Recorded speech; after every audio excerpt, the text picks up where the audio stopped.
obéissance bête, quoi. Voilà, Dieu te dit, fais quelque chose et tu fais, et je suis toujours édifiée par ce que tu fais. Et de comment, à travers les réseaux sociaux, tu arrives quand même à toucher des personnes par ton témoignage de vie. Et donc, je dis également bonsoir à toutes les personnes qui sont sur la périacité dont je vois les noms. Donc, je suis Patricia Zondi Yao. Voilà, j'aime me décrire comme une solutionneuse de problèmes.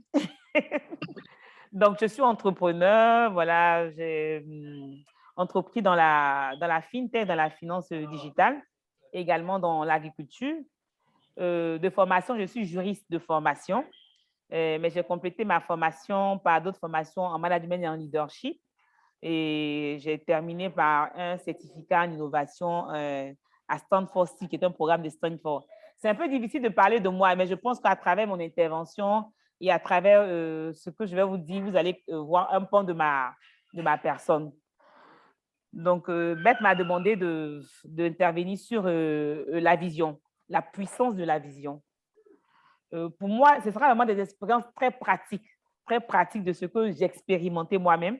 Mais c'est plus simple de dire ce que tu as expérimenté que ce que tu as lu ou ce que tu as entendu dire. Je pense que la vision s'est déclinée en 3 étapes. Quand je dis en 3 étapes, il y a celle quand on est enfant, c'est-à-dire le rêve d'enfant. Voilà, quand on nous demande, par exemple, qu'est-ce que tu as envie de faire? Quelqu'un peut dire, moi, j'ai envie de devenir pilote. J'ai envie de devenir, je ne sais pas moi, médecin. Je ne sais pas si certains d'entre vous se rappellent de leur rêve quand ils étaient enfants, mais moi, mon rêve, c'était d'être religieuse. Donc, vraiment, je rêvais d'être religieuse parce que je fréquentais une école à Soube qui était tenue par des religieuses. Et j'aimais beaucoup une religieuse qui s'appelait Sœur Matt, qui est décédée il y a maintenant 3 ou 4 ans. J'aimais tellement cette religieuse-là que je me suis dit, ah, il faut que je lui ressemble. Il faut que je lui ressemble parce que je la voyais dans sa robe blanche. Je la voyais toujours en train d'aider à soigner les gens. Et c'était mon rêve, ça. Mais malheureusement, bon, malheureusement ou heureusement, bon, il y a eu des coupeurs de route qui sont passés en temps. Et bon, et voilà, je me retrouve aussi aujourd'hui mère avec voilà, un époux. Après, il y a l'autre étape qui, pour moi, est l'étape où, je vais dire, on commence à avancer, là où on a peut-être la vingtaine, ainsi de suite, où finalement, ce n'est plus la vision de l'enfant, le rêve d'enfant, de je veux devenir ça, mais une autre vision qui s'affine avec les réalités. Parce que, enfant, je dis, je veux devenir religieuse. Mais quand je grandis, finalement, je me dis, ah, je veux devenir juriste, je veux devenir avocate, ainsi de suite. Et puis, il y a cette vision-là qui, pour moi, est celle-là même qu'on forge pendant toute cette vision-là de qu'est-ce qu'on va apporter à la société, qu'est-ce que le plan de Dieu pour nous, quel est le plan de Dieu sur notre vie. Et c'est là maintenant que je commence à m'interroger et je me dis, mais je ne suis pas un hasard. Je ne suis pas un hasard de Dieu. C'est-à-dire que si je suis venu, s'il a décidé que je naisse, c'est-à-dire que depuis le sein de ma mère, il a pensé quelque chose et il a déposé sur moi une onction et c'est ça que je dois pouvoir maintenant rechercher. J'avoue que j'ai mis un peu de temps à comprendre. Mais moi, particulièrement, ce qui m'a aidé, c'est vraiment, j'ai envie de dire, un de mes coachs avec une formation très pratique. Voilà, donc parce que j'avais les choses qui venaient, mais je n'arrivais pas à vraiment les affiner. Je n'avais pas vraiment à les affiner, c'était un peu abstrait dans ma tête, par exemple. Et j'avais tellement vécu d'échecs dans la création de certaines de mes sociétés qu'arrivé un moment, je ne rêvais plus. Arrivé un moment, je me disais que ça n'arrivait qu'aux autres, en fait. Il y avait que les autres qui pouvaient changer le monde. Il y avait que les autres qui pouvaient transformer. Il y avait les autres qui pouvaient apporter des choses au monde.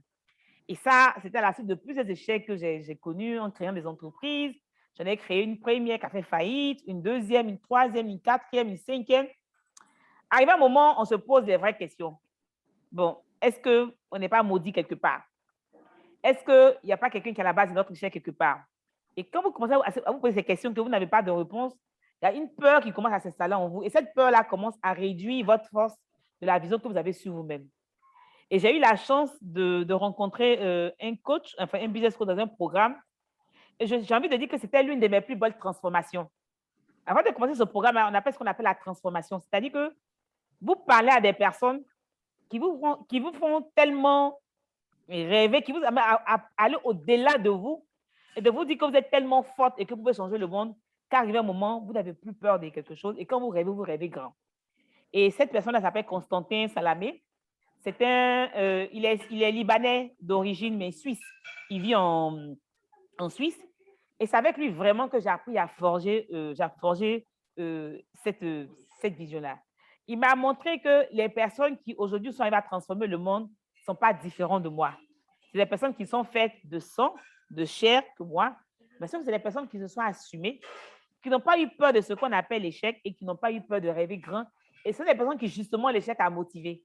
Donc, plutôt que de les retarder, l'échec les a motivés. Et donc, moi, j'ai décidé de me mettre dans cette formation. Et ça m'a pris, on a fait 5 jours. Et à la fin de ce programme, j'étais transformée. Transformée parce que j'avais peur de rien, entre guillemets. C'est vrai qu'en tant qu'être humain, mais je ne me limitais plus dans mes rêves. J'avais tellement fait d'échecs que je me disais, quand je fais un projet, je dois le voir tellement petit. Parce que quand je le vois grand, je vois en même temps la peur, la difficulté à y arriver. Donc, je me disais à un moment que si j'avais un peu d'argent, j'allais faire des petits studios, des chambres, salons. Et puis, chaque fin du mois, j'allais passer encaisser juste de quoi pouvoir prendre soin de moi, de ma famille. Donc, j'étais limitée même à mon impact. Pour moi, l'impact devait se limiter à mon environnement proche. Qu'est-ce que je peux faire pour moi? Donc, c'était devenu un peu égoïste, si on peut le dire ainsi, parce que je ne pensais qu'à moi. C'est après qui m'a amené à me rouvrir sur les autres. Mais il y a toujours quelque chose qu'on a dans l'enfance qui revient. Comme je l'ai dit, j'ai fréquenté les religieuses de mon école et j'ai vu ces femmes-là au service des autres. Je les voyais à l'infirmerie, en train de soigner des personnes. Je les voyais, je les accompagnais à la prison civile de Soubré, où elles partaient également pour s'occuper des prisonniers. Je me rappelle même qu'il y a une des prisonniers, quand il est sorti, qui est venu agresser la sœur, la religieuse. Et pour moi, elle n'allait plus repartir là-bas, mais elle est repartie parce que c'était son rêve, ça. Et moi, j'ai commencé maintenant à rêver grand. Donc, je voulais créer une société de transfert d'argent qui, pour moi, allait être cette multinationale-là. Et c'est comme ça que j'ai commencé à travailler sur le projet Quicash. Mais quand je parlais de mon projet, franchement, si tu me connais pas, tu vas te dire non, c'est une entreprise c'est une filiale d'une entreprise qui est basée à Silicon Valley. Parce que j'étais tellement confiante quand je parlais de mon projet, surtout que c'était un nom américain. Quand j'ai fini de parler, les gars se disent, c'était une grosse boîte avec beaucoup d'argent derrière, alors qu'il n'y avait rien dans tout ça. C'était la force de la vision. Et j'ai compris une chose, c'est que plus tu as une vision qui est grande, plus tu auras des personnes pour t'accompagner. C'est tellement simple. On peut faire l'exercice ensemble. Je décide que je dois aller à Yopougon. Je décide que je dois aller aux États-Unis. Ce n'est pas la même préparation. Quand je vais à Yopougon, je prends mon Woro ou je prends mon Yango, je m'en vais. Mais quand je vais aux États-Unis, ce n'est pas la même préparation. D'abord, est-ce que j'ai un passeport? Est-ce que j'ai le visa? Donc, et puis peut-être ma valise, ma garde-robe, tout ça, je vais changer. C'est pareil, quand on joue un championnat de Coupe du Monde, et puis on joue un championnat de quartier, ce n'est pas la même préparation. Donc, je ne suis pas sûre que Messi a la même préparation que, je vais dire, le meilleur buteur du club de mon quartier. Donc, plus vous avez une vision qui est grande, plus vous-même, vous êtes assez motivé et plus vous trouvez des personnes à vous joindre. Je reprends l'exemple de Yopougon. Si l'un d'entre nous dit à sa maman, je quitte Yopougon et je vais à Angré pour aller voir Berthe, peut-être que ta maman ne va même pas t'écouter. Elle va te dire, OK, vas-y. Mais quand tu dis à ta maman que tu quittes Yopougon pour aller aux États-Unis, là, je suis sûre qu'à l'aéroport, là, peut-être que tous les quartiers vont t'accompagner. Ta maman va commencer à dire à ses voisines autour que ma fille s'en va aux États-Unis. Que ma fille s'en va aux États-Unis. Donc, tu vois, l'engouement même des personnes qu'il y a autour de ce voyage-là, ça dit que la maman est contente que la fille s'en va aux États-Unis et toute la délégation du quartier t'accompagne à l'aéroport parce que justement, tu vas aux États-Unis. Donc, j'ai envie de dire, rêvons grand, ayons une grande vision parce que plus notre vision est grande, plus ça va nous motiver nous-mêmes et plus même, on va trouver des personnes qui seront motivées par. Alors que si je dis, je joue au championnat de mon quartier, à peine mon père ne viendra me voir en train de jouer. Mais s'il dit à mon père que je joue le championnat de Coupe du Monde, je ne sais pas, moi je ne suis pas très footballeur, mais je ne connais pas la meilleure équipe de football. Mais je suis sûre que c'est Barça, non, mais c'est quoi, je ne sais pas, pour ceux qui aiment bien le football, je ne sais pas. Mais je dis que je joue dans la meilleure équipe, vous voyez un peu ce que ça fait. Donc, je pense que c'est de là que ça part. Et cette vision-là m'a aidée parce que quand je voulais recruter, pour vous dire, je n'avais pas d'argent même pour avoir des bureaux, donc je travaille chez moi à la maison. Et je voulais quelqu'un quand même au vu des expériences passées, où j'avais quand même échoué, des personnes qui étaient quand même assez compétentes. Et c'est comme ça qu'on m'a présenté quelqu'un qui s'appelait Franck. Il avait un MBA. Et pour un MBA, je n'avais à peine que 100 000 francs, même pas 100 000 francs à lui donner. Mais j'étais surpris quand j'avais fini de parler avec lui. Lorsque je balbutiais un peu pour lui dire, bon, il faut rentrer, je vais te dire après combien je peux te donner, parce que j'étais même gênée même de lui donner le montant en question. Lorsque j'ai pu lui envoyer le montant par SMS, parce que je n'avais même pas le courage de lui dire en face, et qu'il m'a dit qu'il était preneur, là, je me suis posé la question, ça va, mais est-ce que c'est vraiment sincère? Ou bien est-ce que c'est parce que pour l'instant, il n'a pas de boulot et puis on va démarrer. Donc, on a démarré. Et puis, il a eu une offre de la Société Générale qui lui offrait pratiquement, on va dire pratiquement le million, en fait, quoi. Et là, moi, j'avais vu l'offre aussi passer. Je lui ai dit, il faut que tu partes. Il m'a dit, je ne vais pas. Il dit, non, il faut que tu partes. Et donc, on a fini par se chamailler, va, il va pas, va pas, va pas. Et il a dit une chose qui, pour moi, était assez importante. Il m'a dit, j'irai peut-être un jour. J'irai peut-être le jour où vous aurez mis Quick Cash à un moment où vous êtes capable de pouvoir recruter. Mais si je vais maintenant, vous ne serez pas en mesure. Le rêve, la vision que vous avez, chaque fois que je vous entends parler de votre rêve, de votre vision, et je partage le même rêve avec vous. Et ça fait maintenant 12 ans qu'il est avec moi et qu'il est actionnaire dans la société. Donc, j'ai compris que parce que j'avais un rêve qui était grand et que j'en parlais, voici quelqu'un qui, je pensais que ça n'allait pas intéresser, mais qui, lui, par contre, était intéressé aussi à aider à raconter cette histoire-là. Et j'ai une de mes petites sœurs qui est vraiment très ancrée dans la religion.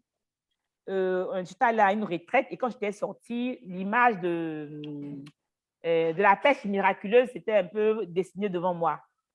On jetait le filet, on ramassait du gros poisson. Et puis, il disait comme ça, n'ayez pas peur, je suis avec vous dans la barque. Voilà, donc c'est moi qui construis, c'est moi qui rends les faibles forts. Et ma petite soeur avait dit qu'elle avait reçu cette vision que l'entreprise allait devenir une multinationale. Et j'ai gardé ce rêve-là. Je l'avais reçu aussi, cette vision-là, mais je n'ai pas osé en parler quand elle l'a dit. Que ce qu'elle a reçu en priant, c'est que ça allait devenir une multinationale. Et en 2014, il y a une banque d'État qui a été liquidée, c'était la BFA. Et quand elle était liquidée, on avait 90% des avoirs des clients dans cette banque-là. Donc, du coup, c'était un peu difficile pour nous de pouvoir travailler. C'est difficile pour nous de pouvoir le faire parce qu'il fallait qu'on récupère ces sous-là. Et on a traversé une période très difficile parce qu'il y avait notre banque aussi, qui était l'administration provisoire, qui était la caisse populaire à l'époque, la CNCE. Et là, je commence maintenant à avoir un peu des doutes sur la puissance de la vision. Je dis, mais ce n'est pas ce qui a été dit. Ce n'est pas ce qu'on s'est dit, ce n'est pas ce que j'ai vu. Comment ça se fait? Et puis, je commence à perdre un peu. Et puis après, je me rappelle que même si la promesse tarde à s'accomplir, attends-la, elle s'accomplira. Et donc, j'ai vécu avec cette parole-là, que même si la promesse tarde à s'accomplir, elle s'accomplira. Donc, il ne s'agit pas pour moi de baisser ma vision. C'est-à-dire qu'il n'est pas question pour moi de changer pour dire j'ai rêvé grand, mais de maintenir en éveil la puissance de cette vision-là. Et ce qui va se passer, c'est que je tombe sur une entreprise chinoise qui cherche à racheter une start-up en Côte d'Ivoire. Donc, je suis très contente. On commence les discussions, on finit les valorisations. Quand je vois le prix, ça me fait un bon pactage. Je me dis, ah là là, j'ai une bonne retraite, quoi. Donc, j'étais bien contente, tout ça. On a envoyé les contrats, j'ai commencé à faire mes projets, tout et tout. Je vais prendre des vacances, tout et tout ça. Et puis, paf, la période de la COVID arrive et ça commence en Chine, là où ça frappe plus fort. Là, je vais dire, plus personne n'en parle, je relance, pas de mail. Mais par contre, il y a une chose qui était un peu difficile pour moi. J'ai voulu garder ne serait-ce que des parts symboliques. Mais l'entreprise chinoise voulait totalement payer, ils voulaient payer 100% des parts. Mais après, je me suis dit, bon, si je ne peux pas faire grandir mon bébé, puisque de le laisser mourir, autant le donner à quelqu'un qui peut le faire grandir. C'est une consolation de voir demain que, voilà, ça va, quoi. Et puis, celui qui dirigeait le projet aussi a démissionné de l'entreprise. Donc, du coup, tous les projets qu'il avait négociés au Sénégal, en Côte d'Ivoire, étaient mis en stand-by. Et là, je commence maintenant à me poser vraiment des questions sur la puissance de la vision. C'est pour vous dire qu'il y aura des moments. Il y aura des moments où vous aurez l'impression que vous devez baisser la garde, mais ne baissez pas en fait. C'est-à-dire que ne dites pas que c'était trop grand. Donc, je vais rêver encore plus petit. Donc, il y aura des moments comme ça de défis. Voilà, ça va passer par plus de défis. Et puis, au moment où j'ai mis en temps le moins, il y a un gars qui s'appelle Ebanek au Nigeria qui me dit, ah, Patricia, je connais une entreprise qui cherche à racheter une entreprise en Côte d'Ivoire dans la fintech. Donc, je te mets en contact avec eux. Et ça allait très vite. Ça allait très vite, à un point que je me demandais même si c'était réel, quoi. Parce que ça allait très vite. Et par contre, là, j'étais quand même content de savoir qu'on me proposait de garder au moins 30% des parts de la société. Ce qui pour moi était quelque chose de formidable. Même à un franc symbolique, j'aurais scindé pour ça parce que je n'avais pas pour intention de rester majoritaire et d'être là tous les jours dans l'opérationnel, mais au moins d'être dans la vie de l'entreprise, c'était quelque chose qui était important pour moi. Et voici que finalement, bon, l'affaire s'est conclue. Et il y a 6 jours, j'ai parlé avec ma petite sœur. Et elle me disait, tu te rappelles 2015 de cette parole-là qui a dit que l'entreprise va grandir, elle va devenir multinationale. À un moment, on n'y croyait plus, juste qu'on pensait, même à dire, mais est-ce que c'est la peine de continuer parce que le milieu est tellement capitalistique qu'il fallait se concentrer sur autre chose. Donc, pour vous dire qu'au moment où on s'y attendait le moins, voici effectivement qu'on a réussi l'opération et je vais dire, d'ici janvier, il commence l'expansion dans toute la sous-région. Mais pour dire que la vision est restée juste là, je refusais en fait. À un moment, on va penser que vous êtes un peu fou, mais que vous êtes folle parce que vous avez votre projet. Vous voyez, enfin, vous voyez ce que les autres ne voient pas. C'est-à-dire, vous voyez dans l'invisible en fait. Vous voyez dans l'invisible. Donc, il faut exercer sa foi à voir quelque chose que vous ne pouvez pas voir de vos yeux. Comme je l'ai dit, si tu ne vois pas, tu ne verras pas. Donc, c'était un peu comme ça. Et après, je retrouve mon amour de jeunesse qui est l'agriculture. Et ça, c'est quelque chose que j'ai fait quand j'étais à l'école primaire. J'ai été la première présidente de coopérative de mon école, comme à tout hasard. Mais j'ai envie de dire que mon rêve de départ n'était pas forcément ça. Donc, c'est pour dire que ça peut évoluer. Étant enfant, je voulais être religieuse. Quand je suis devenue, on va dire, j'avais l'âge de 20 ans, je rêvais d'être juriste, avocate. Et puis voilà qu'à la fin, je me suis retrouvée dans l'entrepreneuriat. Et après, j'ai commencé à forger mon monde, à pouvoir impacter. Je me suis dit que je pouvais transformer le monde. J'ai commencé à avoir cette assurance-là que je pouvais changer le monde.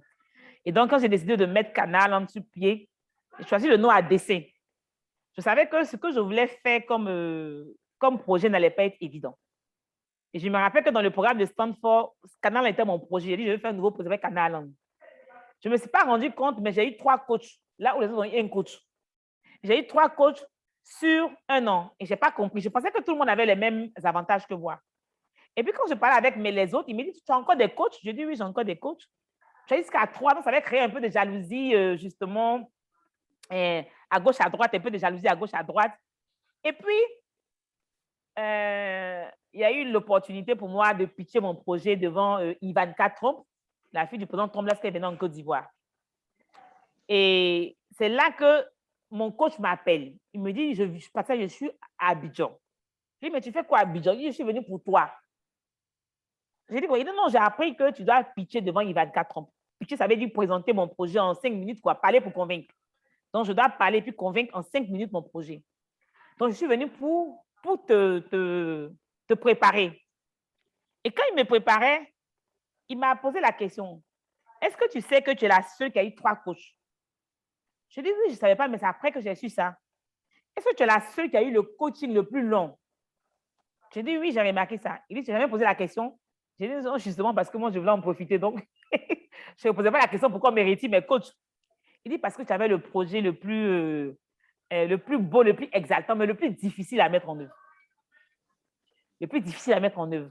Donc, si on était dépassé, on ne mettait pas des gens à ta disposition pour qu'au moment où tu as l'impression que tu dois t'arrêter, on te booste pour que tu puisses repartir, ce projet n'allait pas avoir lieu. Donc, c'est pour ça qu'à dessein, quand on a partagé tous les projets, on a dit ce projet-là a une vision intéressante. Il y a un grand impact par derrière, il y a une puissance dans la vision, il faut qu'on accompagne.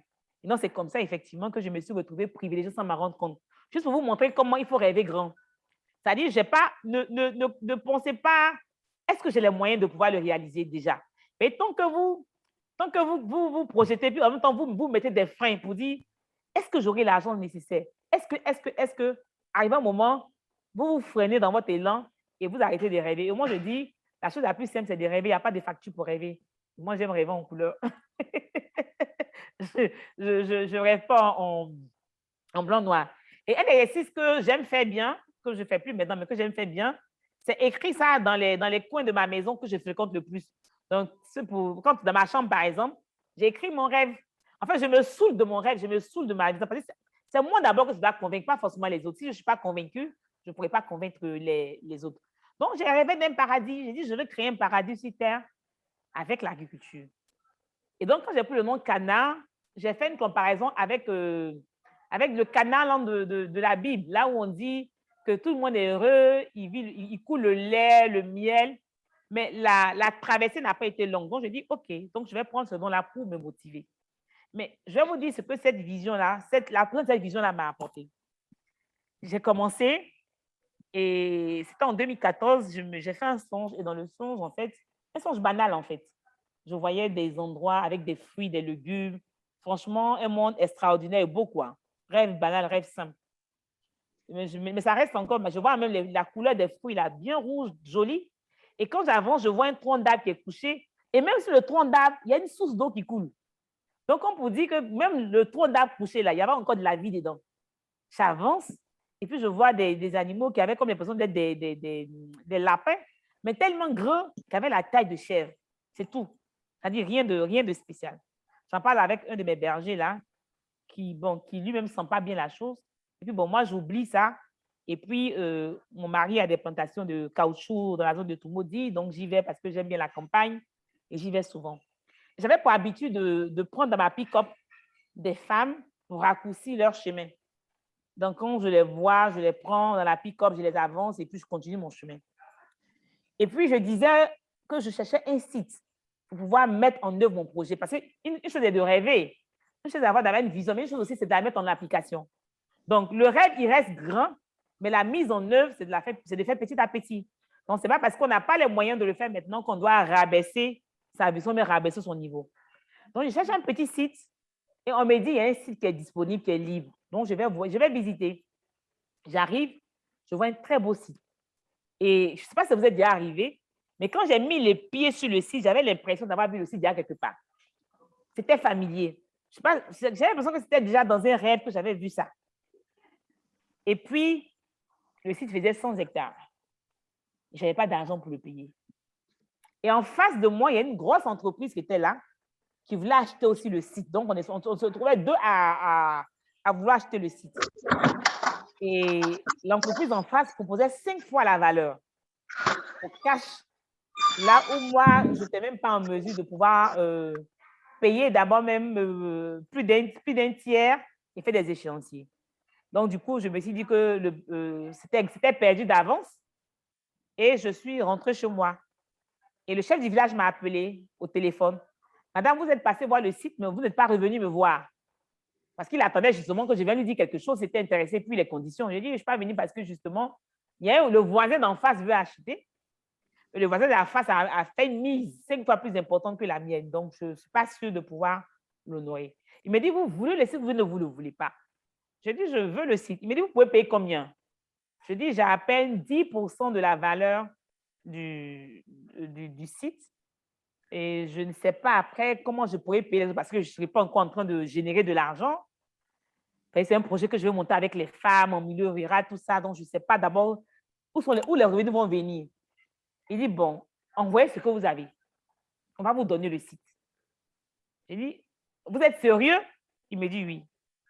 Et quand je suis partie avec les 10% de la valeur, j'ai fait des échéanciers parce qu'il fallait faire des échéanciers.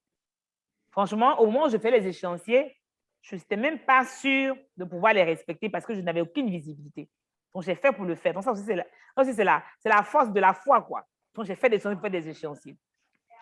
Et puis, il m'a dit, avant de partir, madame, est-ce que vous savez pourquoi vous avez eu le site? Je dis non. Il me dit, les femmes m'ont dit que chaque fois que vous passez par là, vous vous arrêtez et vous les prenez dans la pick-up pour avancer leur chemin.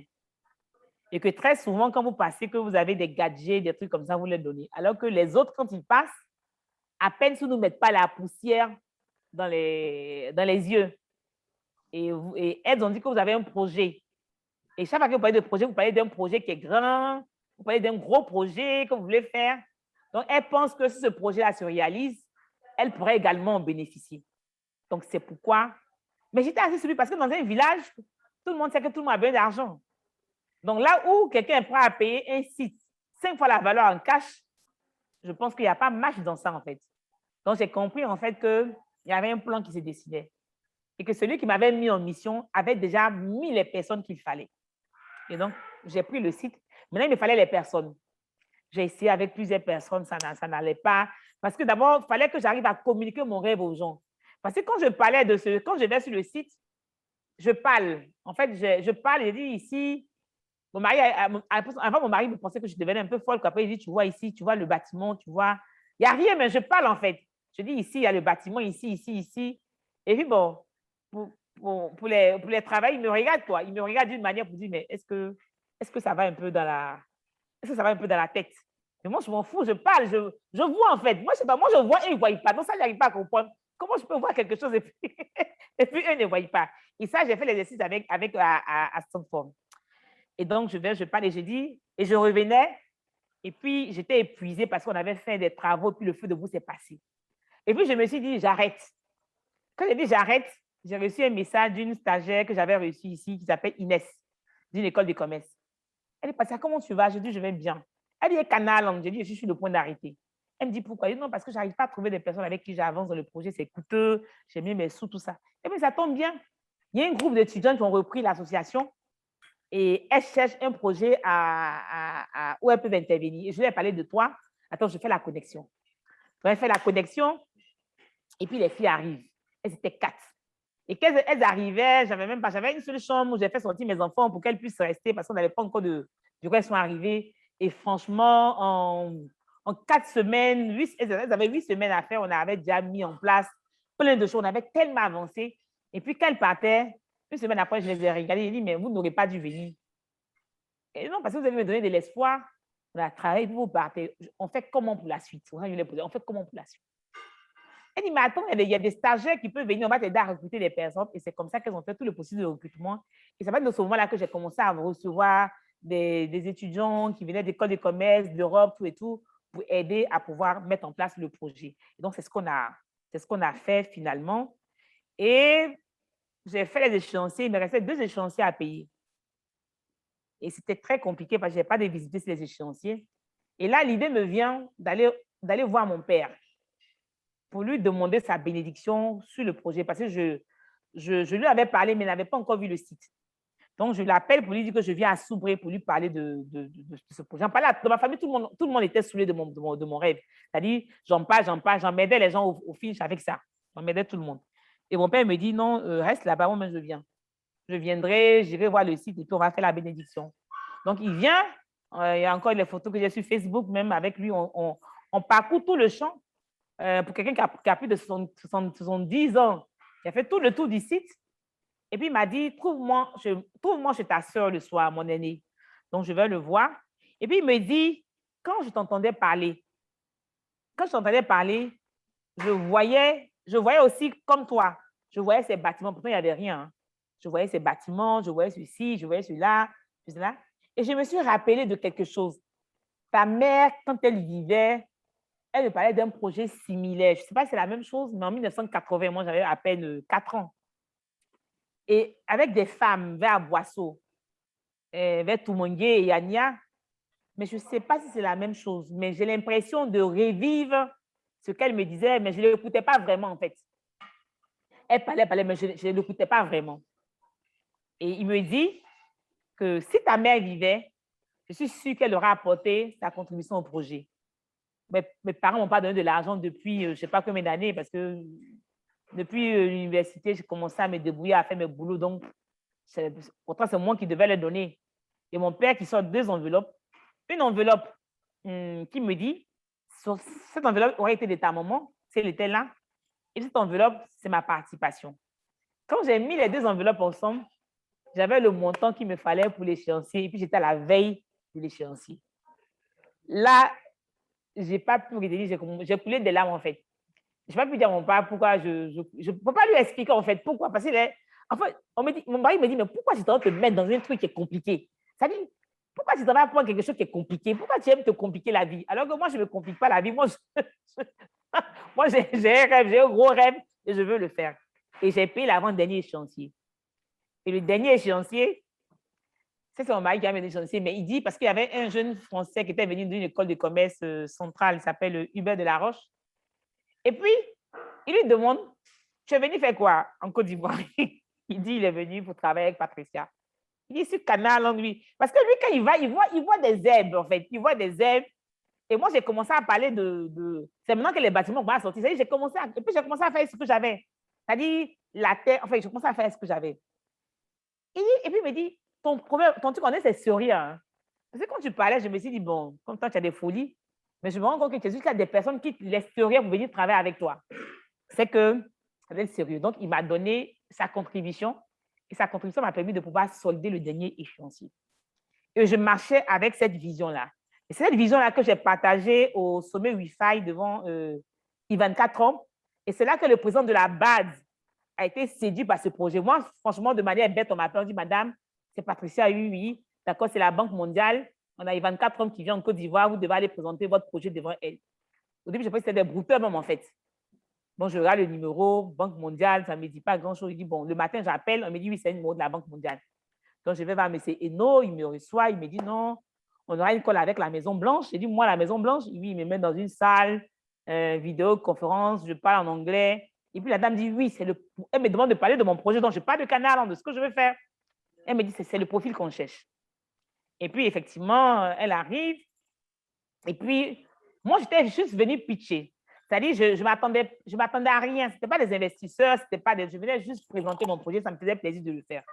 Et quand j'ai fini de présenter le projet, je suis descendue, je me suis assise. Et c'est là que le président de la BAD est monté et il nous a demandé de revenir vers lui. On était deux dames, on est revenu vers lui. Et c'est là qu'il a pris l'engagement de financer le projet. Je vous assure que pour ceux qui ont vu les photos, j'étais pratiquement en larmes parce que je n'imaginais pas, au moment entre ce rêve-là, banal, fait en 2014, et toutes les galères on a vues, et puis aujourd'hui, la BAD qui donne une reconnaissance mondiale au projet. Après, ça a commencé à traîner un peu, la mise en œuvre. Et avant-hier, je reçois un coup de fil. On me dit, OK, les équipes sont sur le terrain. Au niveau des canals, ils sont venus faire les études pour réhabiliter le barrage, pour faire les irrigations. Donc, franchement, sans que je m'en rende compte, et je me rends compte que ce projet intéresse tellement que quand j'étais battue aux États-Unis, j'en ai parlé à Ken, et Ken m'a fait rencontrer quelqu'un de son école, il s'appelle Little Mac. Et Little Mac m'a demandé de lui présenter le projet, je lui ai présenté le projet. Il m'a dit que ça ressemble à un projet similaire aux États-Unis. Ils appellent ça America Freedom. Et il me met en contact avec la dame. Elle aussi, elle avait un projet similaire, même pour les personnes marginalisées aux États-Unis, par la couleur de la peau, tout ça. Et la dame et moi, on parle, on fait une conférence. Et puis après, il y a environ 10 jours, il m'envoie une lettre pour dire qu'ils m'ont coopté pour être administrateur dans un programme qui s'appelle Kenya Institute. En fait, je suis la première africaine assiégée dans ce conseil d'administration-là auprès de personnes prestigieuses qui gèrent des fonds d'investissement. Et j'ai fait ma première, ma première réunion en ligne avec eux. Donc, je ne peux pas m'imaginer que ce petit rêve dans ma maison, je suis assise là, peut m'emmener aux États-Unis pour être coopté comme administrateur dans la 3e plus grande business school de la Caroline du Nord. Et jusqu'aujourd'hui, je suis assise là. Si je vous dis, je sais comment je suis arrivée là-bas, là, j'ai menti. Et j'ai compris que c'était la puissance de la vision. Quelqu'un a entendu cette vision-là, il l'a aimé, il en a parlé à d'autres personnes. Et voilà comment un projet a commencé dans un banal rêve pour lequel j'ai construit une vision autour et arrivé jusqu'à ce niveau-là. Bête, il faut me donner l'heure parce que mes pas, ils ne m'arrêtent pas. Hein. Dis-moi combien de minutes j'ai. Tu as encore 20 minutes. Encore 20 minutes, voilà. Donc, à partir de ce moment-là, je me suis interdit d'avoir de petits rêves, de petites visions. Seulement que je commence avec mes moyens. Parce qu'une chose est d'avoir un grand et puis d'attendre que quelqu'un vienne vous aider à mettre ça en œuvre. Et comme je dis chaque fois, 1 milliard fois 0, c'est 0. Donc, si vous-même, vous n'avez pas fait quelque chose pour mettre votre rêve en marche, personne d'autre ne viendra le faire à votre place. Et depuis cette formation reçue-là, je vous assure que, entre guillemets, j'ai des peurs de rien. Et chez l'être humain, je peux être effrayée par beaucoup de choses. Mais quand je décide de faire quelque chose, comme me dit, rien ne m'arrête. Rien ne m'arrête. En tout cas, tant que je m'assure que je suis en harmonie avec Dieu et que c'est lui qui me donne la vision, je ne m'arrête pas. Je me préoccupe plus souvent, mais j'ai des challenges, mais je me demande, mais comment je vais faire? Tout dernièrement, il y a eu un de nos magasins qui a brûlé au niveau de Chic Shop. Ça a brûlé. Bon, on ne peut pas aller demander aux gens de nous payer puisque ça a brûlé, quelque chose. Mais tout le monde te regarde. Et c'est là que tu dois pouvoir, toi, trouver des solutions. Là où tu ne sais même pas où trouver des solutions. On te dit, il faut qu'il y ait des solutions. On te dit, il y a ça, ça, ça, ça. Et tu dis, oui, oui, oui, oui. C'est-à-dire, tu dis, oui, oui, la semaine prochaine. La semaine prochaine. Sans que tu saches que de quoi la semaine prochaine sera faite. Mais tu dis, la semaine prochaine.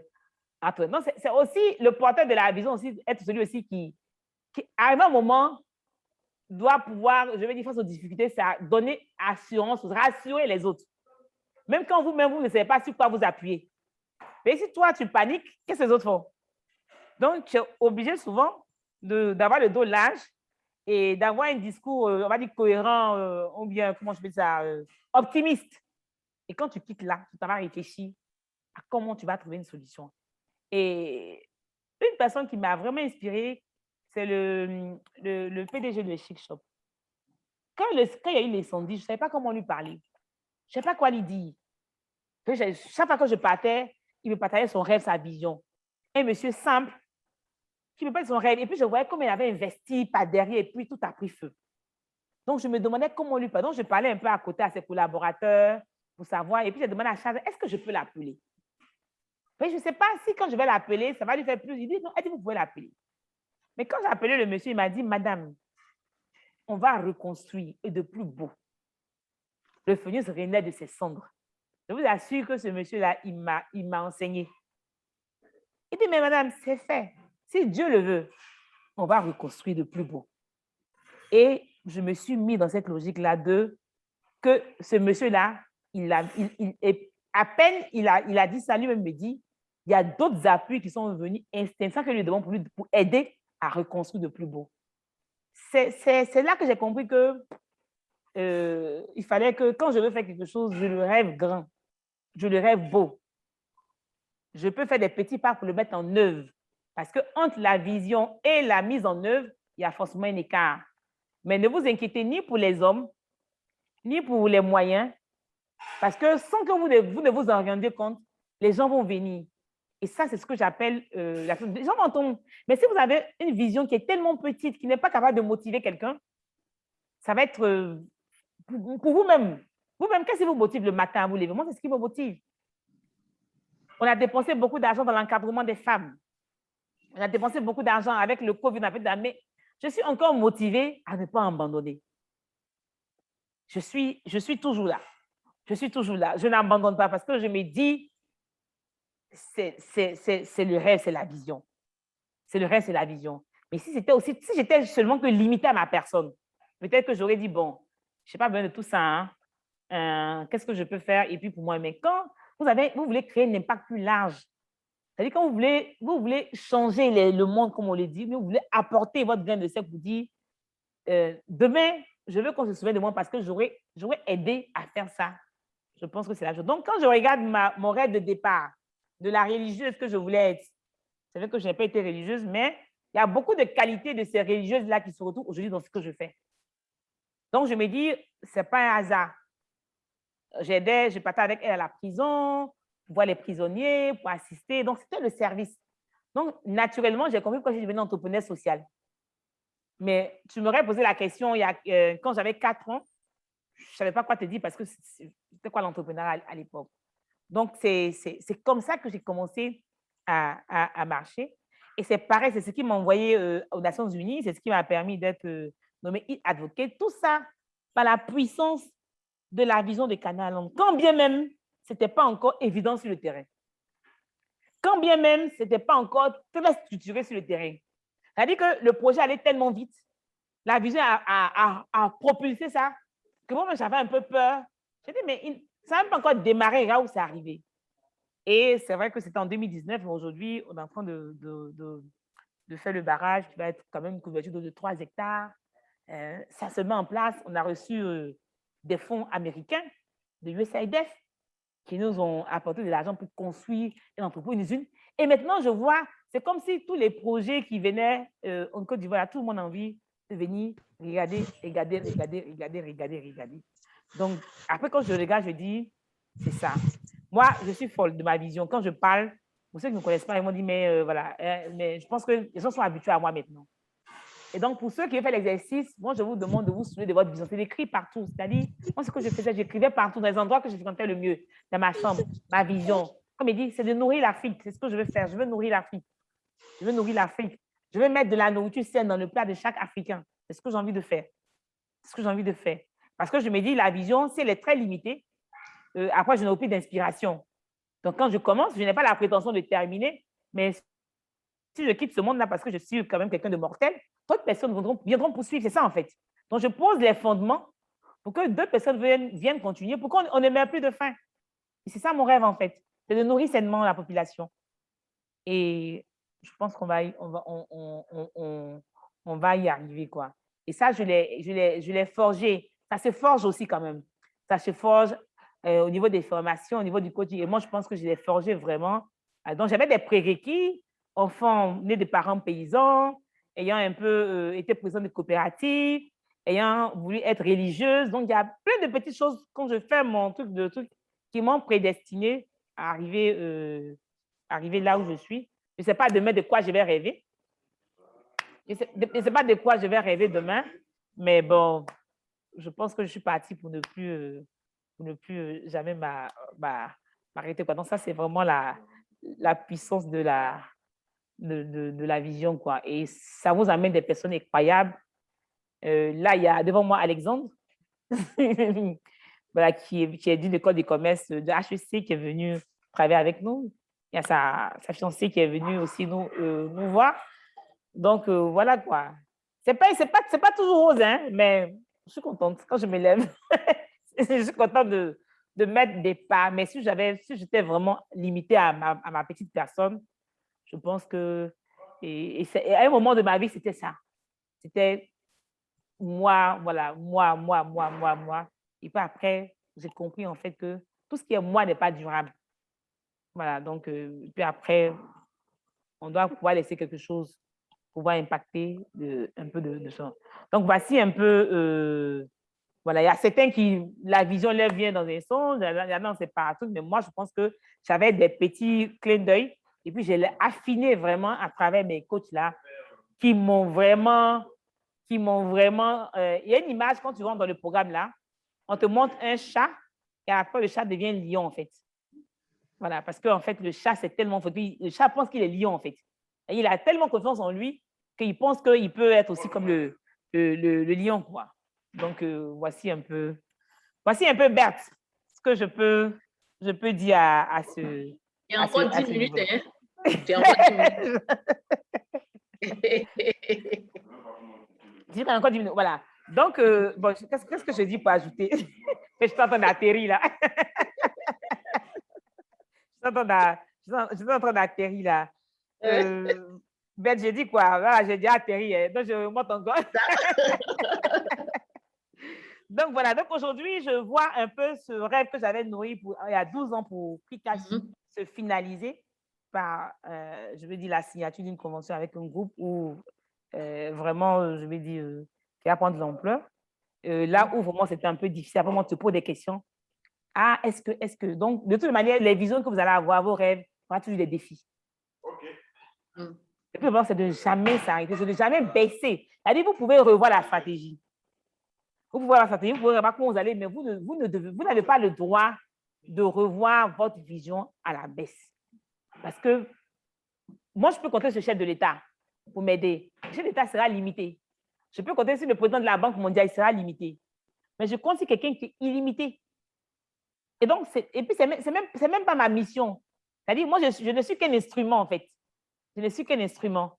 Donc, on va botter ça. Et puis après, je me rends compte que les femmes qui interviennent pour que vous ayez un site, là où quelqu'un vous propose 5 fois la valeur, franchement, je ne sais pas si ça peut s'expliquer.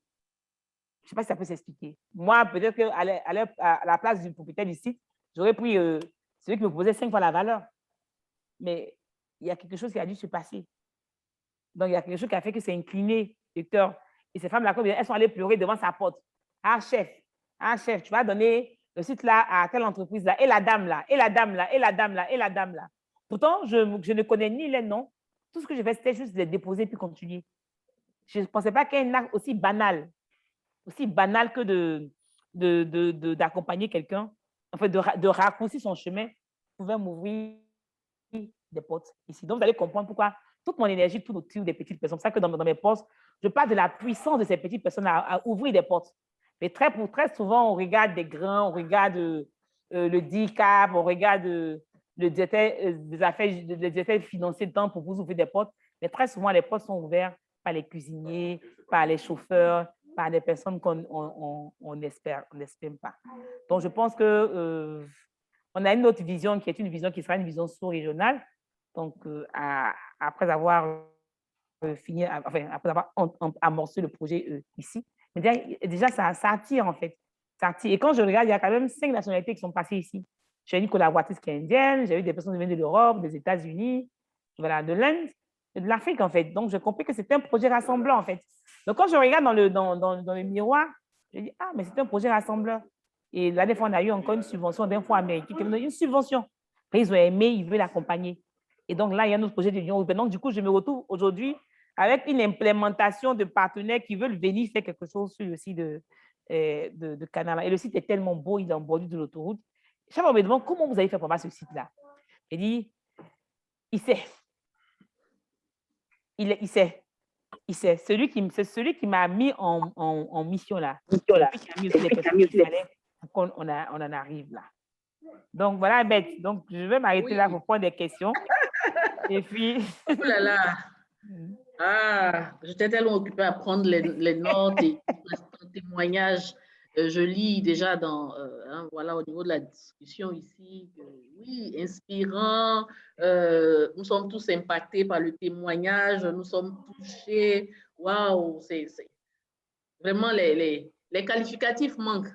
Nous sommes véritablement touchés ce soir, vraiment touchés ce soir. Et moi, j'ai retenu quelque chose, c'est l'importance de la vision. Il ne faudrait pas changer la vision. Il ne faudrait jamais baisser les standards.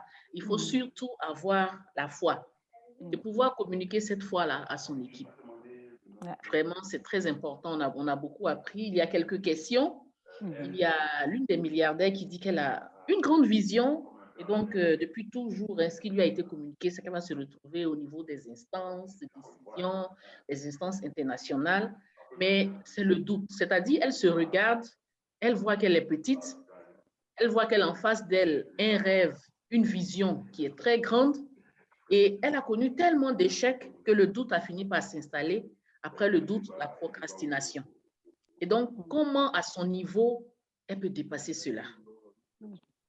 En fait, je venais d'abord la rassurer que c'est tout à fait normal. Elle n'est pas... Moi, je suis passée par là, comme je le disais. J'avais tellement fait d'échecs avec mes différentes entreprises, j'étais tellement endettée. Et je donne un petit témoignage. Quand j'avais commencé mes entreprises, je ne faisais pas vraiment mes choses avec le Seigneur, en fait. Donc, j'étais dans les 10%, les trucs, tout ça. Et puis, au moment, j'ai coupé. J'ai dit, je vais faire mes choses basées sur le Seigneur. C'est-à-dire que c'est comme ça que j'ai marché avec lui. Et j'avais des dettes de mes anciennes entreprises, des dettes, plusieurs dettes. Hein. Et puis, c'est au moment où j'ai décidé de ranger, de faire mes choses bien là. C'est là que mon passé va me rattraper. On me dit non, qu'il y a un huissier qui me cherche. J'ai dit, Seigneur, c'est moi-même qui ai dit, je vais arrêter. Et puis, je vais te suivre. C'est maintenant que j'ai arrivé et commencé à parler. C'est là que je vais mettre la honte sur moi. Et puis, mon père spirituel me dit, va rencontrer le gars. Je vais rencontrer le gars, le lycée. J'arrive, il est quelque part à Macquarie là-bas. Il dit, madame, qu'est-ce qui s'est passé? Donc, je lui explique tout ce qui s'est passé, comment on en est arrivé à là, tout et tout. Il dit, quand votre dossier est arrivé, ça brûlait dans ma main. Il dit, ça brûlait dans ma main. Quelque chose m'a dit, c'est moi, je dois garder tout le dossier. Et quelque chose me dit de vous aider. Et il me dit de répéter après moi. Toute langue qui en justice m'accusera sera confondue. C'est-à-dire que huissier de l'autre, lui-même, il a envoyé son huissier. Hein. Huissier avait me dit, moi, il n'est qu'à prononcer la parole. Donc, comme un robot, je prononce. Il m'a dit, madame, et puis il me dicte la réponse. Je n'ai pas dit la banque parce que bon, il ne faut pas qu'après on parte retrouver le gars. Donc, moi-même, il me dicte et puis j'écris. C'est que la réponse que je dois envoyer à son client. Puis il me dit, de venir déposer et puis de partir. Je ne sais pas si je l'appelle une semaine après. Monsieur, c'est comment? Il dit, madame, c'est fini. Il dit, non, là, elle est beaucoup, près de 100 millions, ça va finir comme ça. 100 millions, quelqu'un va son nom comme ça. Il dit, non, non, c'est pas possible. Donc, je vais au service juridique de la banque là-bas pour aller me rassurer que tout est bon. J'arrive, le gars me demande, tu connais qui? Le conseil d'administration de telle banque. Il dit, je ne connais personne. Il dit, mais quand ton dossier est arrivé sur la table, là, ils ont tourné, ce qu'on a dit, on a quand même ça en perte et profit. Donc, c'est fini, ils ont effacé la dette. Je ne crois pas encore que la dette a pu être effacée. Je vais aller ouvrir encore un compte pour voir si vous me laissez ouvrir un compte de la banque là. Et voici comment il est effacé. Vraiment, ça a été effacé. Donc, la peur là, elle est normale. Elle est normale, mais il faut la défier en fait. C'est-à-dire, ce n'est pas rester longtemps dedans. Voilà un exemple simple que tu peux faire. Je suis dans une institution internationale. Lève-toi un matin, va à l'Assemblée nationale. Tu dis, tu es venu voir le président de l'Assemblée nationale. On te demande tu as rendez-vous, tu n'as pas rendez-vous. Mais tu veux le voir. Mais il faut que d'abord tu commences à mettre les pieds dans l'endroit où tu veux être. Ouais. Tu passes devant seulement. Donc, on t'a chassé là, ça fait quoi? Ouais. Il veut que c'est ton frère qu'on t'a chassé. Donc, tu commences d'abord par te défier en t'exerçant. Si tu veux devenir président de la République, il faut te lever dans la présidence de la République. Tu penses au plateau là, au plateau vers l'hôtel de ville là. Tu gardes, tu dis, je suis venu voir le président de la République. Puis tu es venu pour un rendez-vous avec le président de la République. C'est que si ton bain, au moins tu as mis tes pieds dans l'instance. Mais tu ne connais pas l'instance. C'est pour ça que ça se trouve. Donc, il faut apprendre à défier, je vais dire, cette peur-là en y allant. Ne serait-ce que vous partez, même si tu es venu dire bonjour. Tu veux m'aller déposer courrier, même tu dis, bon, je vais découvrir la République. Ils répondent, moi, ils m'ont déjà répondu. Donc, tu dis, je viens de déposer. C'est-à-dire que pour voir, où vous êtes au service courrier, tu dis, je viens de déposer courrier. Mais tes pieds ont foulé le pied de l'instance. Donc, tel que où tu veux aller là, il faut que ton pied parte fouler l'instance. Si c'est aux Nations Unies, du qu'à Washington, là, il faut payer ton billet, tu as parti. Tu économises. Tu t'en vas aussi marcher autour de là. Même si tu n'es pas rentré là, comme là-bas, il y a sécurité, il y a badge, je ne vais pas rentrer là. Tu tournes autour de choses là, autour de les sièges là. Et tu vois que. Donc, il faut exercer ta foi. Il faut l'exercer. Donc, et puis après, trouve comment tu peux entrer en contact avec des personnes là-bas. Tu entends qu'on dit à un séminaire de la Nations Unies, il faut partir. Souvent, les trucs qui sont ouverts à l'hôtel, tu t'en vas, tu t'assois. Tu demandes carte de quelqu'un qui travaille là-bas, tu dis, je peux avoir votre carte. Il va te donner, il ne va pas dire non. Tu envoies un mail, tu n'as pas répondu, ce n'est pas grave. Tu envoies un mail, tu n'as pas répondu. Un jour là, il va te répondre. Donc, moi, je pense que c'est comme ça que tu dois pouvoir défier. Parce que, allez, on dit les Nations Unies, ils ont un séminaire ici, même ici, Banque mondiale, tu vas là-bas. Bonjour, même le vice, vous saluer. Hein. Bonjour, et puis tu t'en vas, non, tu es folle. Mais toi, tu es en train de prendre possession. Tu es en train de dominer cette peur qui est en toi. Et c'est ce qu'il faut faire. Et puis, postule au hasard. C'est-à-dire que quand on y va, tu postules. Tu reprends, tu postules. Mais tu fais, mais il y a certains sites où on fait des candidatures spontanées. Il faut déposer là-bas. Le jour va arriver. Et tu vas sortir de cette peur-là. C'est un peu ça que je peux lui dire de manière pratique, quoi. Ah, vraiment, merci. Ça, c'est vraiment, comme on le dit, révélation, révélation. C'est la Bible nous le dit. Ton pied n'a pas foulé, donc il ne peut pas te donner le territoire. On dit, c'est pour toi, tu n'es jamais parti là-bas. En tout cas, vraiment, merci, merci, merci pour cette révélation-là. Il y a une autre question.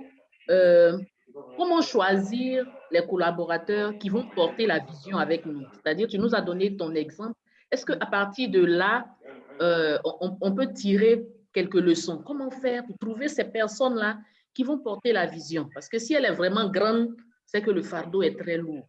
Donc, quelle attitude avoir, quelle prière ou bien qu'est-ce qu'il faut faire pour qu'on ait ces collaborateurs?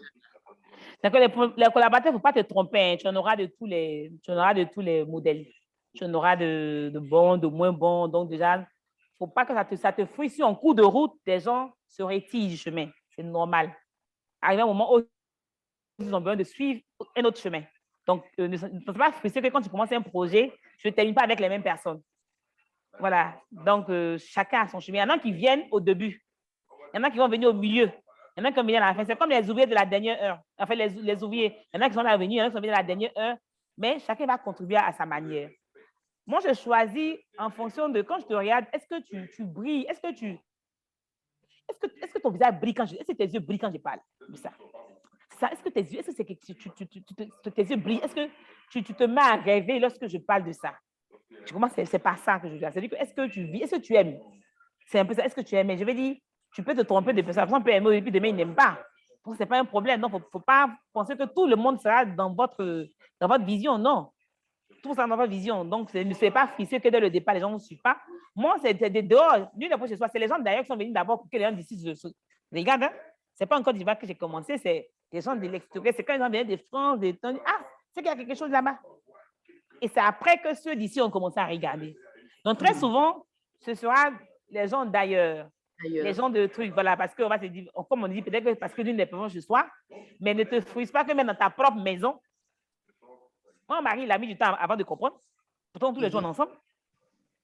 C'est pas qu'il m'empêche de travailler, mais on s'en va, il m'accompagne tous les samedis, il dit, voici maison ici, voici ici, voici ici. Lui, il est assis, il me regarde, bon, peut-être comme il n'a pas envie de me frustrer, il m'écoute. Et qu'il m'écoute, il me conduit, on s'en va, et puis il revient. Mais je me dis, il n'a pas été le premier à être emballé par ça. Bien qu'on ait de bonnes relations, mon mari n'a pas depuis m'être emballé. Voilà. Il est venu après qu'il s'est dit, mais attends, les gens viennent d'ailleurs pour ça. C'est qu'il y a quelque chose dedans. Donc, mais les hommes, ne vous inquiétez pas, il va faire venir les personnes qu'il faut au moment où il faut. Moi, les trucs sont venus au moment où il fallait, et ainsi de suite. Mais au départ, si tu dois choisir quelqu'un, mais il faut aussi communiquer cette vision. C'est pour ça qu'il faut l'écrire. Parce que quand la vision n'est pas écrite et que vous n'êtes pas là, chacun va commencer à interpréter. Non, elle n'a pas dit c'est la vision ici. L'autre dit non, elle voulait nourrir l'Afrique. Non, ce n'est pas l'Afrique qu'elle voulait nourrir, c'est l'Asie. L'autre dit non, c'est le Japon. Parce que ce n'est pas écrit. Donc, comme ce n'est pas écrit, chacun va maintenant détourner la vision autrement. Or, quand c'est écrit, c'est écrit. Et c'est ce qui arrive à beaucoup de nos fortunes en Afrique. Quand tu prends le milliardaire africain, quand il meurt, il perd sa vision. Pour on ne sait pas. C'est maintenant les enfants se battent. Papa a dit ça. Papa a dit ceci. Non, il n'a pas dit ça. Il a dit, voilà. Mais quand c'est écrit, c'est clair. C'est clair. La tradition orale finit par se dissiper, alors que la tradition écrite, elle reste. Donc, il faut écrire et écrire de manière la plus simple. Nous, au départ, on avait des thèmes très compliqués. Il faut l'écrire et que tout le monde puisse le dire. Au départ, on a dit, notre modèle, c'est de construire un modèle d'agriculture durable et local. C'est compliqué même. C'est compliqué parce que la durabilité, là, je peux la comprendre, Beth peut la comprendre, mais est-ce que la femme au village, quand il dit le mot durable, elle se comprend? Est-ce que le cousin dit? Donc, quand il dit, mon rêve, là, c'est de mettre la nourriture, c'est de mettre manger dans le plat de chaque Africain. Manger, tout le monde comprend. Donc, quelquefois, on prend des thèmes très compliqués pour voir qu'il a la vision. Donc, si bien que pour répéter, c'est compliqué, alors que le chauffeur doit pouvoir répéter, doit pouvoir le dire. On avait commencé notre rêve, c'est de nourrir l'Afrique en développant un modèle d'agriculture locale. C'est-à-dire que les gros mots, mais ça sert à quoi? La vision, c'est pour que les autres la comprennent. Donc, il faut la simplifier. Donc, on dit, nous, c'est de mettre la nourriture dans le plat de chaque Africain. La nourriture saine dans le plat de chaque Africain. Tout le monde comprend ça. Mais la fois, vous voulez comprendre. On peut dire en baoulé, mais on peut traduire en baoulé facilement. Alors que durabilité, là, si on a traduit en baoulé, c'est compliqué. Donc, voici un peu ce que je peux dire, en fait. Ah, d'accord. Il y a une autre question. Comment faire pour ne pas être dispersé dans ses idées? Parce que souvent, on peut avoir l'impression qu'on a plusieurs visions. Est-ce que c'est possible même d'avoir plusieurs visions? J'ai envie de dire qu'on a plusieurs idées. J'ai envie de dire qu'on aura plusieurs idées. Plusieurs idées, mais on fait l'exercice. Tu prends l'idée 1, l'idée 2, l'idée 3, l'idée 4 et l'idée 5. Et tu regardes l'idée qui est la plus facile et la plus simple à mettre en œuvre. Tu comprends? Mais sinon, la vision sera une pour moi, mais je vais dire, c'est les activités, enfin les actions à poser qui vont venir à plusieurs. Mais il faut regarder celle qui est la plus simple à mettre en œuvre, qui demande moins d'efforts financiers et qui va rapporter, qui va aller plus vite. C'est un peu ça que j'ai envie de dire. Donc, moi, on a une belle vision, mais après, on a des missions. On a plusieurs actes qui nous mènent vers ça. Parce que mettre la nourriture dans le plat chaque Africain, là, moi, chacun peut aller différemment. On peut avoir toi et moi la même vision, mais moi, je vais aller différemment. Moi, je vais aller, par exemple, en plantant des légumes. Toi, tu vas aller, par exemple, en mettant des insecticides bio en place. tu nourris sainement l'Afrique. L'autre va aller en faisant de l'irrigation, une société d'irrigation. Donc, ça dit qu'on peut avoir le même rêve, mais les missions peuvent être différentes. Donc, moi, je nourris l'Afrique en plantant des fruits et légumes. Beth, elle va nourrir l'Afrique en ayant une société qui fait des produits, des insecticides bio. Et l'autre, il va nourrir l'Afrique en ayant des intrants ou des semences qui ont un bon rendement. Donc, chacun peut aller d'une autre manière, en fait. C'est pour ça qu'après la vision, il faut préciser les missions. Il faut préciser les missions. Voilà. D'accord.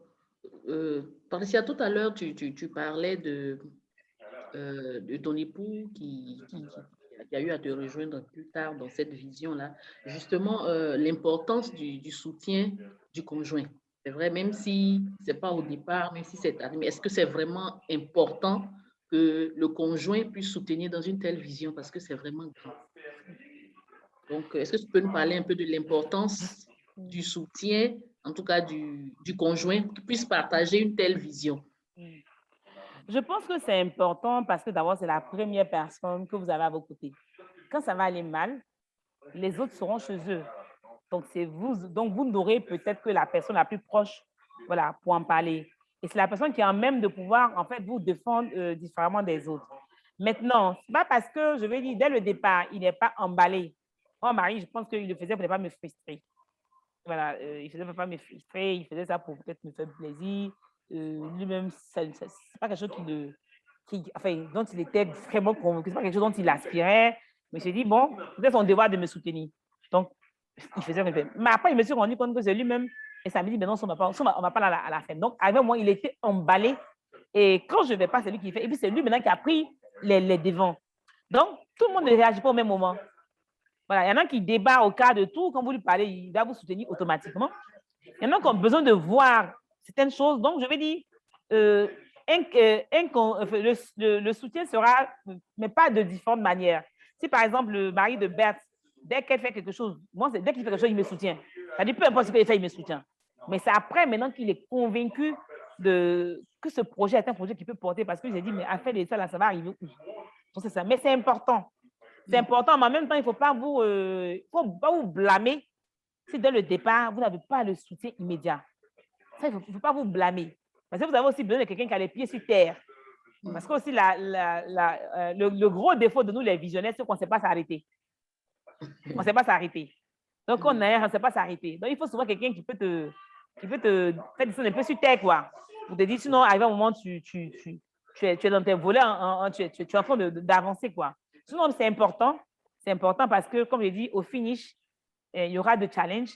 Et quand il y aura des challenges, je pense que c'est la personne la plus immédiate sur laquelle vous pouvez vous reposer. Mais le soutien peut venir dès le départ. Ça peut venir après. Et ça peut venir à tout moment. Ça peut être même ça peut être au départ l'adversité même. Ça peut être même dans l'adversité. Mais après, c'est de pouvoir user de tact pour ne pas ouvrir des foyers de tension. Parce que si déjà, j'ai un projet qui te prend, tu te stresses trop, que tu tombes encore ouvrir des foyers de tension, je veux dire, arriver à un moment où tu t'épuises, quoi. Voilà. D'accord. D'accord. Donc, à l'avant-dernière question, lorsque, comme toi, par exemple, on se retrouve... chargé de mon ordinateur. Merci. Au niveau des instances de décision, on se retrouve devant les chefs d'État, on se retrouve dans les conseils d'administration des organisations internationales à ce haut niveau, au niveau de décision là, de sa sphère. Comment, à ce niveau-là, garder sa foi, garder ses valeurs, garder ses principes, parce que c'est sûr qu'à un moment donné de notre évolution, on peut rencontrer des choses qui ne sont pas toujours catholiques, on peut évoluer dans un environnement qui n'est pas toujours sain, et donc lorsqu'on se retrouve à ce niveau-là des instances de décision-là, comment vivre sa foi? J'avais fait une retraite il y a 2 semaines à la communauté Mère du Divin Amour, et il y a une dame qui me disait, elle a démissionné de son travail parce que là où elle travaille, là, les gens ne sont pas bien, ils font des trucs. Elle dit, mais pourquoi tu démissionnes? Toi, la personne bien, qu'est-ce que tu as fait pour changer l'environnement? C'est-à-dire que, en ce cas, tu laisses le champ libre. Donc, dans ce cas, c'est que tu vas démissionner de tout, en fait. Tu vas démissionner de tout. Donc, c'est stratégique. En fait, c'est de manière... Moi, mon coach, par exemple, j'ai jamais su qu'il était chrétien. Quand je lui ai dit que la balle a décidé de m'accompagner, qu'il a dit Alléluia. Il était tellement content, il a dit Alléluia. Je dis Alléluia. Je dis, mais quand tu es chrétien? Il me dit oui. Je dis, pourquoi tu ne m'as pas dit? Il me dit, ça allait servir à quoi? Ça allait servir à quoi? Moi, j'ai acquis de l'expérience. J'ai des PME, des entreprises à pouvoir avancer. Donc, si j'arrive, on accompagne la PME à mettre de la gouvernance dans sa gestion, à faire régner des valeurs chrétiennes, c'est le plus important pour moi. Je n'ai pas besoin que le gars devienne chrétien catholique. Je n'ai pas besoin qu'il se convertisse. Donc, si par mon action, j'arrive à lui dire que voici comment tu dois faire ton personnel, voici comment tu dois faire ceci, voici comment tu dois faire cela, et des valeurs chrétiennes se retrouvent dedans, je sais pas, c'est le tour le plus. Donc, la stratégie que tu vas avoir va être fonction du milieu. C'est vrai que tu ne vas pas aller à une réunion, de quand tu as commencé à dire, bon, on va évangéliser, tu as commencé à prier, et ainsi de suite. Voilà. C'est-à-dire que tu dois t'adapter au contexte, en fait. Donc, quand on se retrouve dans une communauté, un groupe de prière, oui. Mais tu n'as pas des Nations Unies pour dire, moi, je suis venu pour apporter Christ, et puis tu es là, tu es en train de chanter dans la salle. Non. C'est-à-dire que ton comportement, quand même ta manière de travailler, vont amener les gens à se dire, mais qui est cette personne? Qui est cette personne? Donc, pour moi, quand je me retrouve devant eux, c'est vrai que dès le départ, je suis assez super honorée quand on m'envoie des invitations comme ça. La dernière fois, quand I24 était arrivé, on m'a dit, Madame, donc vous allez dans la salle VIP, là-bas, il y a le président Dessina, il y a I24 hommes, il y a la première dame, et vous avez un networking avec eux. Donc, le jour-là, il me suis levé, il commencé à marcher avec ma démarche des canards, j'arrive, je marche. J'arrive devant tout, le gars me dit, vous allez où? Je dis, non, je vais à la salle VIP. Il dit, c'est pas n'importe qui rentre ici. Hein. Je lui ai dit, non, que moi, on m'a donné un badge, que voici le badge. Il m'a dit que d'ailleurs, il dit, vous vous appelez comment? Je donne mon nom, il regarde sur sa liste, et puis il dit, son nom est dessus, hein? Et puis il dit à son collègue là, elle ne ressemble même pas à son nom même. Elle ne ressemble pas à son nom. Ouais, je suis rentrée dans la salle. Est-ce que je l'écoutais même? Moi, il était focus sur mon pitch, mon discours. Je suis rentrée, c'est vrai que quand je suis rentrée, j'étais assez merveilleuse. Je dis, mais il y a tout le monde, enfin, les puissances du monde sont réunies ici. Je dis, Seigneur, quel est le message que tu veux me donner? C'est ça le message. Quel est le message que tu veux me donner? C'est toute la question que je me pose lorsque je me retrouve en face de lui. Je me dis, il y a forcément un message. Quel est le message que tu veux me donner? Pourquoi est-ce que tu me fais voir ça? Pourquoi est-ce que tu viens dans une salle où tu as le président de la BAD, tu as le président de la Banque mondiale, tu as tes c'est-à-dire que c'est quel est le message que tu veux que je retienne?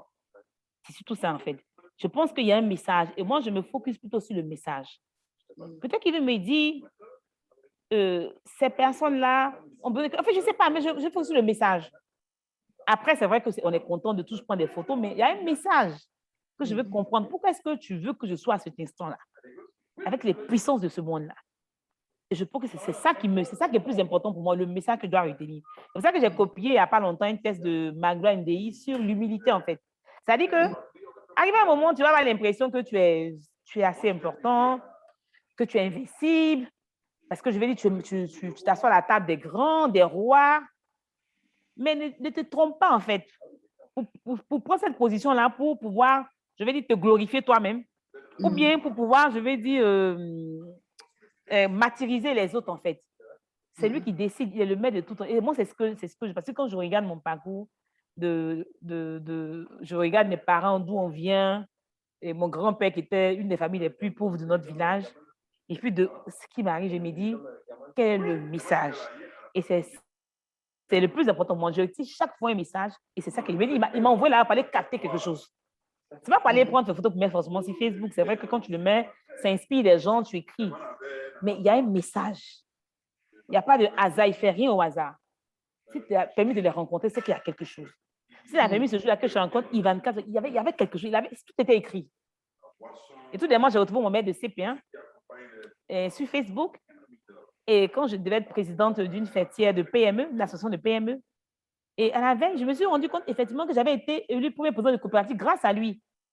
Et c'est lui qui m'avait forgé au management des personnes. Moi, j'ai compris que il n'y a pas de hasard en Dieu, en fait.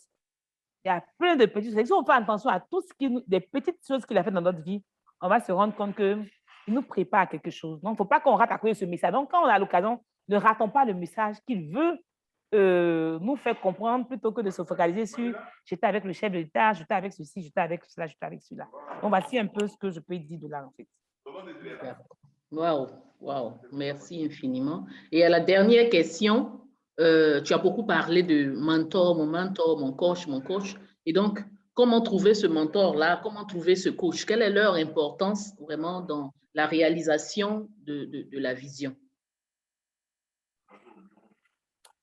Je pense que c'est important parce que vous avez besoin de marcher avec des personnes expérimentées. Et pour moi, le mentor doit être une personne qui vous fait confiance, en fait, et qui est capable de vous ouvrir. Donc, ça se construit la relation avec les mentors. Ça se construit. Quelqu'un peut accéder de votre mentor, mais c'est votre attitude qui va décider de la manière dont vous allez solidifier cette relation-là. C'est-à-dire, le mentor, il ne faut pas lui demander de l'argent. Il y en a qui pensent que le mentor, c'est lui qui va te donner de l'argent. Donc, dès que tu envoies une demande d'argent à ton mentor, ça veut dire que à ce moment-là, c'est une banque pour toi, ce n'est plus un mentor. Le mentor, tu dois faire en sorte qu'il puisse ouvrir son carnet d'adresse sans avoir peur. Je me rappelle Mme Dao, quand je l'ai prise comme mentor, mais j'ai galéré avant de l'avoir comme mentor. Et je l'ai découvert d'abord quand j'étais en étudiante, en 94. À la télévision, elle parlait de la microfinance. Elle avait fait, je me rappelle, elle avait fait un cercle, un triangle. Elle expliquait tout. Et j'ai aimé cette dame-là. Mais je partais chaque jour à Waco Crédit là-bas pour la rencontrer au plateau. Elle n'était jamais là, elle était en voyage. Et puis un jour, 6 ans après, au cours d'un séminaire à Lomé, je l'ai rencontrée. J'ai pris son numéro, je l'ai poursuivi encore. Je n'ai pas pu la rencontrer. Et puis 3 ans après, je la retrouve à la communauté Mère du Divin Amour.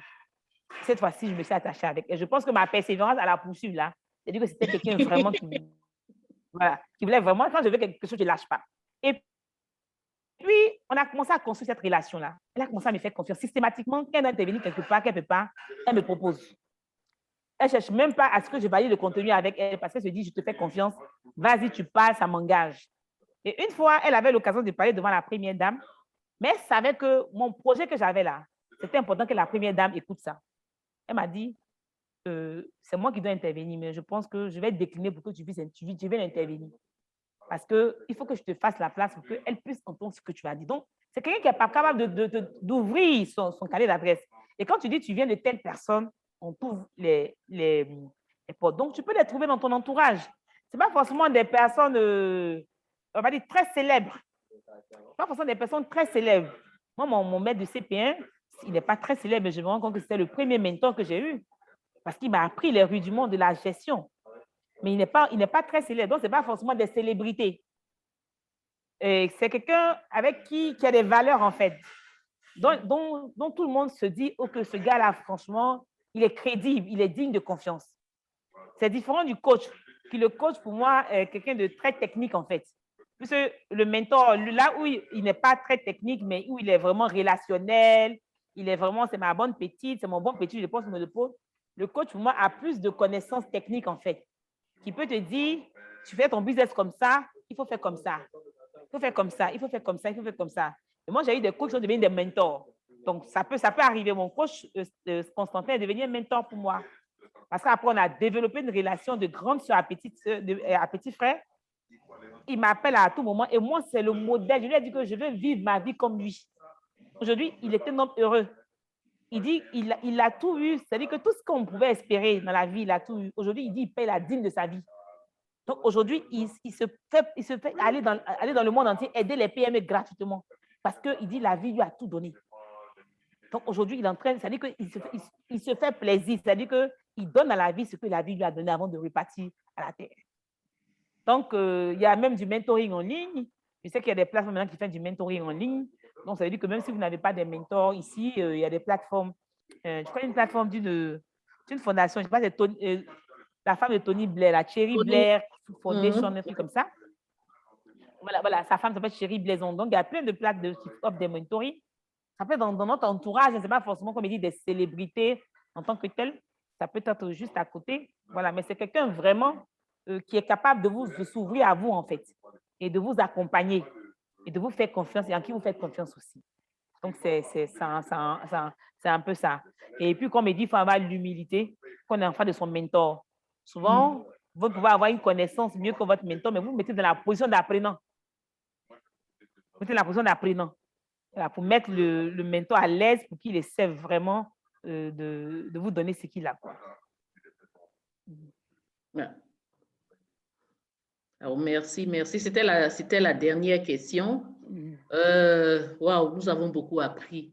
Nous avons beaucoup appris depuis le rêve en étant enfant, le plan de Dieu pour notre vie, comment construire ce rêve-là, comment amener notre partenaire à nous accompagner, à embrasser la vision avec nous, comment fusionner aussi avec sa vision pour devenir un avec sa vision et à chaque fois s'assurer qu'on est en harmonie avec Dieu. Dans la conduite, en tout cas, dans le déploiement de notre vision, il faut toujours s'assurer qu'on est en harmonie avec Dieu.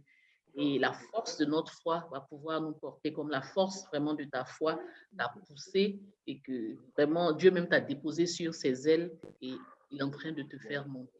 Parce que tu as embrassé cette vision-là, tu as obéi, parce que pour lui, l'obéissance vaut mieux que les sacrifices. Donc, tu as obéi. Aujourd'hui, tu es en train de répondre à ton appel qui est de mettre la nourriture saine dans le plat de chaque Africain. Quelle grande vision!